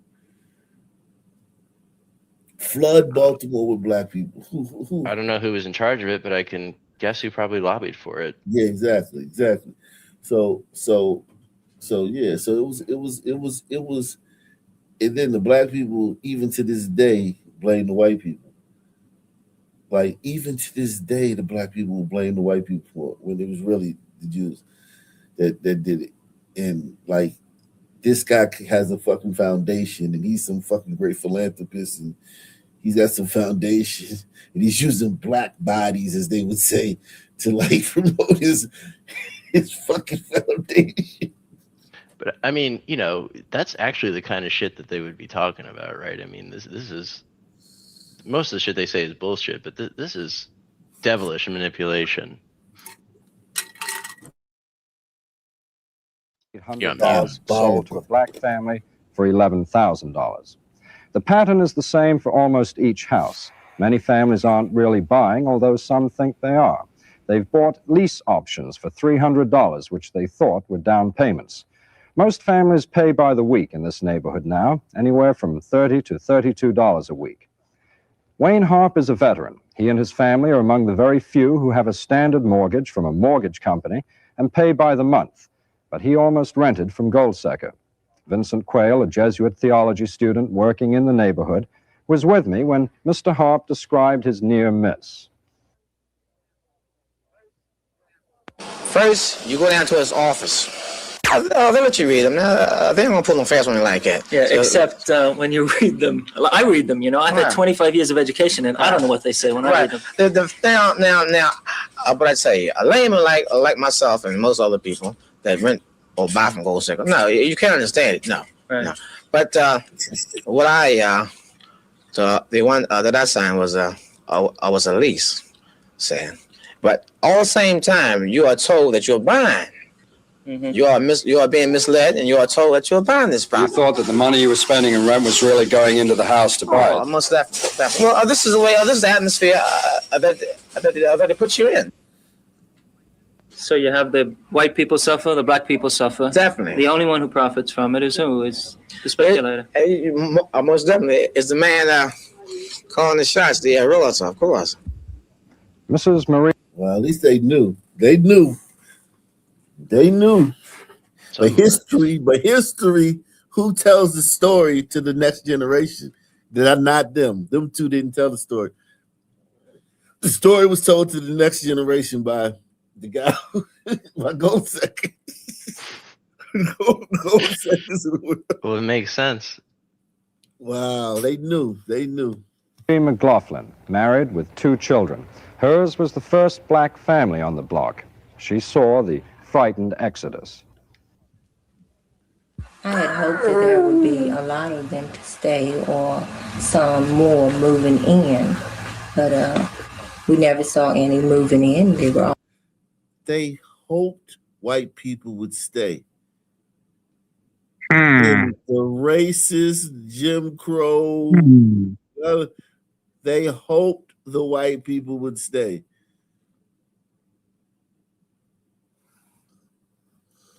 All moving out, and naturally we felt that the neighborhood would sooner or later go down because they were breaking their houses up into apartments, and then that gave the ones that couldn't afford to buy homes to get apartments in the neighborhood. The prices would soon drop back down, and it would soon go back to the same thing we had just moved from. Real estate speculators active in the Montebello section have basically she's saying we moved here to get away from niggas. And then the white people left, and no white people moved in, and all the white people left. Then some of them turned their houses. The houses were turned into apartments, so that dropped the rent down lower.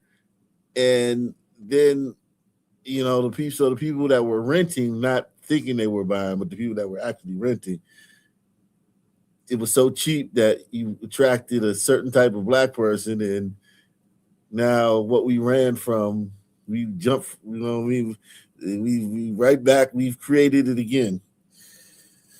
Y'all better donate, because where else this shit is not being explored like this anywhere else. Yeah, they went from Lagos to Nairobi. Jesus Christ. We would soon drop back down, and it would soon go back to the same thing we had just moved from. Real estate speculators active in the Montebello section have declined an invitation to discuss the situation publicly because they feel involvement in this sensitive area would damage the image of the real estate industry. But I'll try to explain their point of view tomorrow anyway. This is Christopher Gall. Thank you, Chris. Governor. Jesus Christ, man. The Juice Crew involved declined to comment. Jeez. I mean, we talking about all the tropes are being busted. Everything. She literally said, we hoped that the white people would stay. This is the 60s. Yeah, like fire hoses, German Shepherds. Everywhere, presumably. And we wanted more to move in, but no more moved in. It was just, they just left. The Klan. With 2 children. Hers was the first black family on the block. She saw the frightened exodus. She showed up and all the white people got scared and left. Wow. I mean, they honestly look respectable enough. She talks White. well. White. But you gotta understand. Think about it. Like, if you're white person, like this is like, look at these. She got kids, and they can't control their kids. Like what the white lady said earlier. Maybe fine now. They can't control their kids. The kids is wild. Yeah, whiters just got it back then. They just got it. I had hoped that there would be a lot of them to stay or some more moving in, but we never saw any moving in. They were all moving out, and naturally we felt that the neighborhood would sooner or later go down because they were breaking their houses up into apartments, and then that gave the the ones that couldn't afford to buy homes, get apartments in the neighborhood. The prices will soon drop back down, and it will soon go back to the same thing we had just moved from. She tried to get away from niggas. Yep, you tried. Subtext. No. The people It's that not can't that afford to easy. buy. They went through all this trouble just Oh, to end up around niggas. God damn. damn, man. Yeah, man. Yo, what? Great cycle. First, though, she was the first. She was the first black one on the block. So she was in a sea of white people, and then white people fled so fast. I think about how fast this thing happened. Like, we're not talking about like a decade. We're talking about like a year. The sea drained away. You know what I'm saying? Like, everybody, think about you show up. Think about this. Just put yourself in this position, right? There's like a not a party, but a wine and cheese type, event going on, right? And people are in there, they're hanging out, they're listening to music, jazz and whatnot. They're eating cheese, hors d'oeuvres. They're looking at paintings. They're, conversing, sitting on couches and shit. You know what I mean? And, everybody's in there just chilling, having a good time, right? You say, oh, man, I go in there. Looks like fun. You show up, and within an hour, everybody leaves. After looking at you like you killed their dog. You be like, yo, what the fuck? And then a bunch of niggas just come in. It goes from a wine and cheese tasting to, like, hanging out in front of a liquor store. Run by some Arabs. The psychology of that, you know what I mean? To really, like, you know what I mean? Almost like it was designed that way. Jeez. But you don't know that there's some little fucking creep going around spreading rumors about you and shit. Like, you don't know. You just think that the people just left on their own. But there's some little fucking juice crew going around. And that's what I wonder about. Like, would these gliders have had that same reaction, or would it have been as intense if it hadn't been for that, like, this clear manipulation that we see is going on? I mean, I'm inclined to think in a lot of cases it probably would be the same, but maybe not as quickly. Yeah, of course they wouldn't have got fleeced. It would be more natural. A short sale is getting fleeced. Now, let's just be honest. When you short sell your house, you're getting fleeced because you don't get the buyers. When they compete against each other, that raises the price. You know what I mean? When you just speak to one person and you sell to that person whatever they give you, as opposed to going it on the open market, you're getting fucked. You know what I'm saying? Yeah, they got these cribs pennies on the dollar.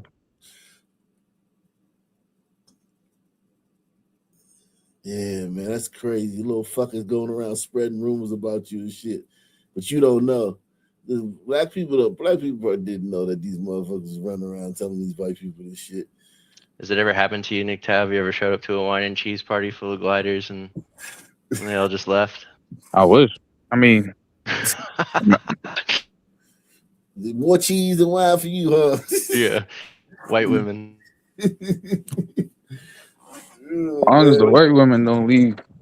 Right? I'm saying. Oh man, I'm telling you, man.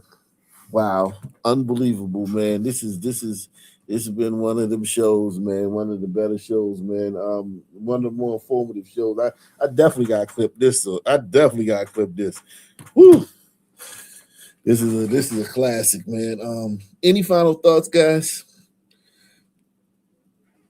This would have been one for Fisherman to be on. Well, Fisherman already knows this. Like Well, yeah, but he would have been dancing around talking about how he's somewhere smiling. Fisherman's somewhere smiling, man. Oh, no doubt. But yeah, we got to unseat Fisherman this year, man. Hot Black 2026, man. Nick Tal, I don't know if I could put you up for Black Panelist of the Year because you just showed up. You will hear the first half of the year, and then you just show back up kissing babies and shit right before the election. But I'm sure some people will fall for that shit, man. You know what I'm saying, and vote for you, man. But yeah, great show, guys, man. Same black time, same black channel. I'm out of here. Subscribe.